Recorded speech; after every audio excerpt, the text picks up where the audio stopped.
Vasara su Maybelline produktais, yes please. Gavau šią nuostabią PR dėžutę, kuri tiesiog kvėpia vyšniom seilės tysta. Čia slypi tikrai gerų naujienų, kurios visos pravers vasarą.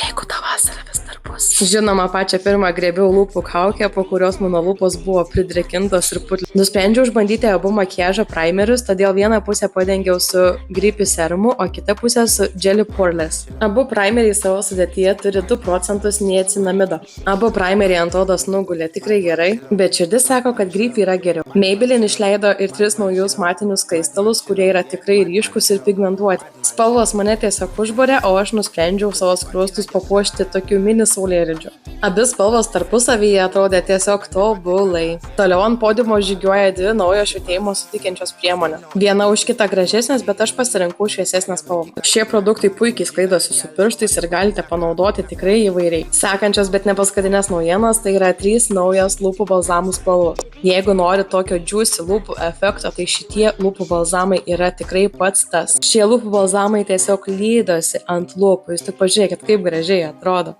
Pabaigai turime 2 naujus Lifter Liner lūpų pieštukus. Tik tinkamai paruošus lūpas galėsite džiaugtis šiomis spalvomis visą dieną. Visas šias naujienas galite rasti artimiausiose Drogas ir Europos parduotuvėse.